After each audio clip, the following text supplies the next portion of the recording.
Tensions across Europe are escalating as Ukraine and the EU intensify warnings over Russia's so-called shadow fleet of tankers, which Ukrainian President Volodymyr Zelensky claims are being used to launch drones over European cities.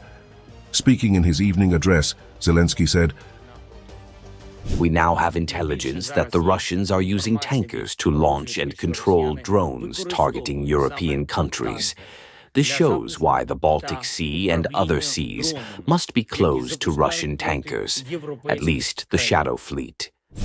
Zelensky's warning comes amid reports of over 500 drones being deployed against Ukraine, including approximately 350 Shade drones and 48 missiles, 2 of them aero-ballistic. He also highlighted civilian casualties, noting 4 people died, and stressed that air defense remains the country's top priority.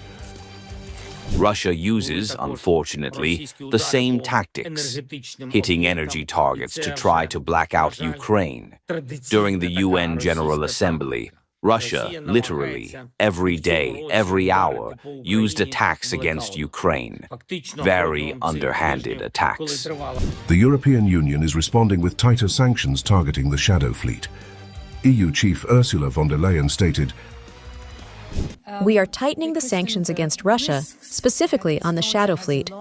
We had an intense discussion about the shadow fleet, and we have seen that we have to work on further options, building on the experience that you have here in Estonia with the shadow fleet, and the Finns have also with the shadow fleet.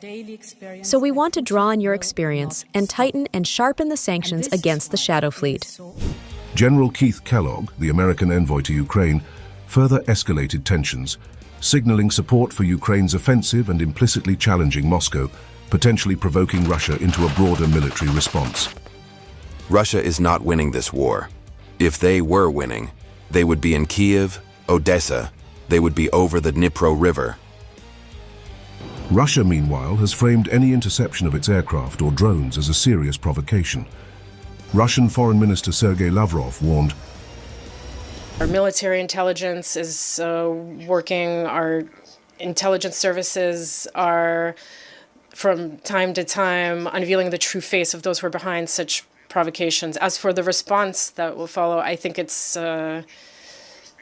premature to say that now, but a response to things like that, especially if they begin to take actual physical steps, well, they will seriously regret it." The standoff is reaching a critical point. Ukraine pushes forward, backed by the West, while Moscow threatens retaliation, leaving Europe on edge as a high-stakes confrontation teeters on the brink. The question now is clear: who will blink first in this escalating shadow war?